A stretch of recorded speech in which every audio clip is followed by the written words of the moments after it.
Dalam kehidupan sosial, kita sering berinteraksi dengan berbagai orang. Namun, tidak semua orang memiliki perasaan positif terhadap kita. Video ini akan membahas 7 ciri yang menunjukkan bahwa seseorang mungkin tidak menyukai kita.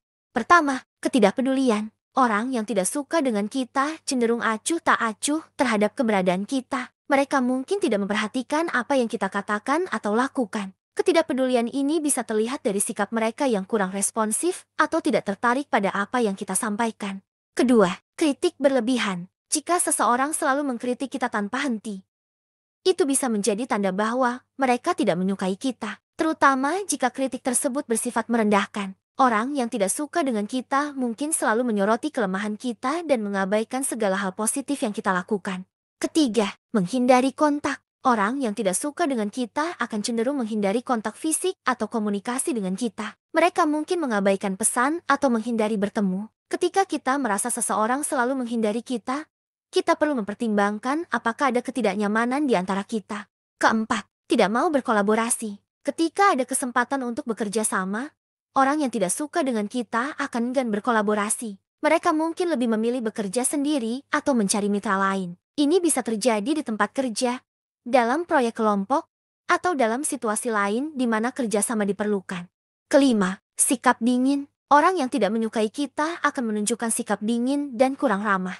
Mereka mungkin tidak tersenyum atau berbicara dengan kita dengan hangat. Ketika kita merasa seseorang selalu menunjukkan ketidakramah, kita perlu memeriksa apakah ada konflik atau masalah yang belum terselesaikan.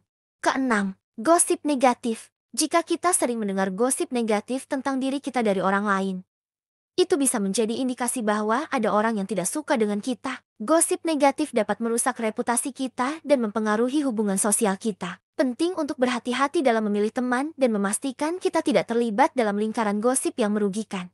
Ketujuh, perilaku pasif-agresif. Orang yang tidak suka dengan kita mungkin menunjukkan perilaku pasif-agresif, seperti mengabaikan kita atau menyindir secara tidak langsung. Mereka mungkin tidak berbicara terbuka tentang ketidaksetujuan mereka, tetapi perilaku mereka menunjukkan ketidakpuasan. Penting untuk berkomunikasi dengan jelas dan terbuka untuk menghindari konflik yang lebih besar.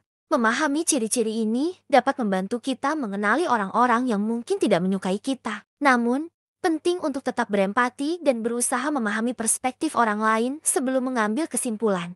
Terkadang, ada alasan pribadi di balik perilaku seseorang, dan kita tidak selalu tahu apa yang sebenarnya terjadi di dalam hati mereka. Oleh karena itu, tetaplah berbicara dengan baik dan hormat terhadap semua orang, tanpa mengabaikan tanda-tanda ketidaknyamanan atau ketidaksetujuan.